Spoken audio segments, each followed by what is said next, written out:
In the countless calls, Teams, Skype, and Zoom meetings I've had over the past 2 weeks with policymakers, boards, trustees, and company executives, I've noticed the frequent use of these two words, return and recover. Now, let me say this. I realize that for many businesses, there is a need for a singular focus on survival in the short term.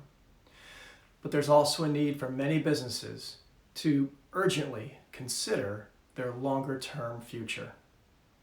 And their strategic narrative, using the words return and recover, should be replaced.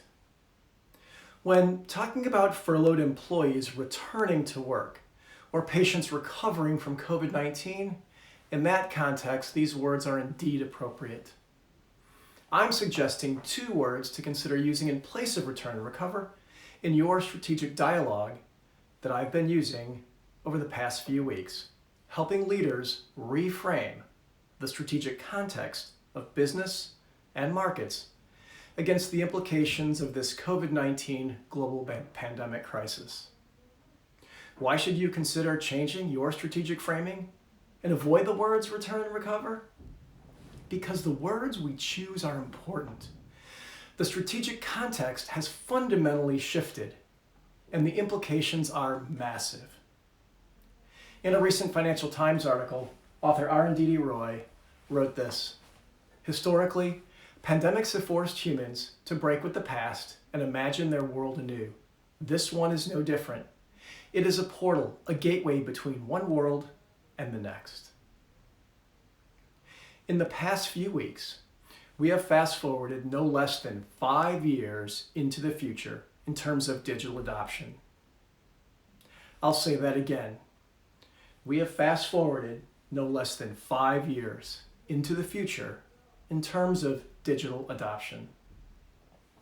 The digital narrative has fundamentally shifted from push to pull.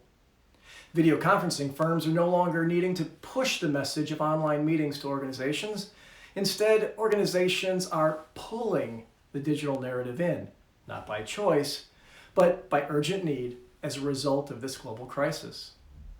In the course of a few months, the narrative around digital payments and cashless societies has also fundamentally changed. The essential shops that are still open shun, if not ban, cash, and instead prefer or insist on digital payments. Educational institutions are rushing to get teachers to deliver lectures and course content digitally. Telehealth is booming. Customer segments that previously resisted going digital are moving fast across all digital experiences. And much like COVID-19 itself, no segment or industry is left unaffected. This shift knows no boundaries. It does not discriminate based on industry, firm size, title, age, or any other attribute.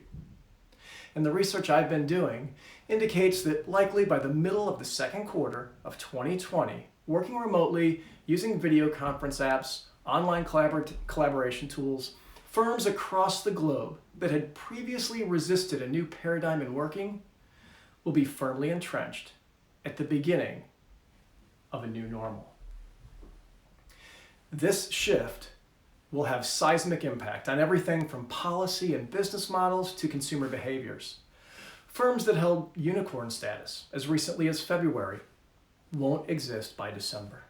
Their business models no longer creating value in the context of the new normal.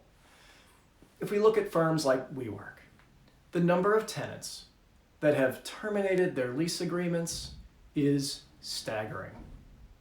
Now, if you use the words return and recover, you are missing the strategic implication. For those former WeWork tenants, those fortunate enough to survive and continue to trade post-crisis, it is unlikely they would return to a co-working arrangement. The combination of adopting remote and digital ways of working internally, combined with their customers and suppliers also working digitally, added to the likely financial imperative of preserving cash for the next 12 to 18 months, who is going to recommend taking on lease expense? Certainly nowhere near the scale we have seen previously. We cannot frame our strategic thinking around a return to normal. we need to be keenly aware that we are entering a new normal. We need to replace the words return and recover with these two words: emerge and evolve. For organizations and policymakers, we need to shift from asking, when will we recover and return to normal, to how will we evolve and emerge into the new normal? The words we choose are important. As we navigate this time of uncertainty, your strategic framing may well be the difference between surviving and thriving, more so now than ever. Shift away from the return and recovery mindset. Instead, challenge yourself, your organization, with the questions: what is our new normal? How will we evolve and emerge into that new normal? If you'd like to discuss more about strategy, strategic framing, or scenario planning, please send me a message on LinkedIn or direct message me on Twitter. Thank you.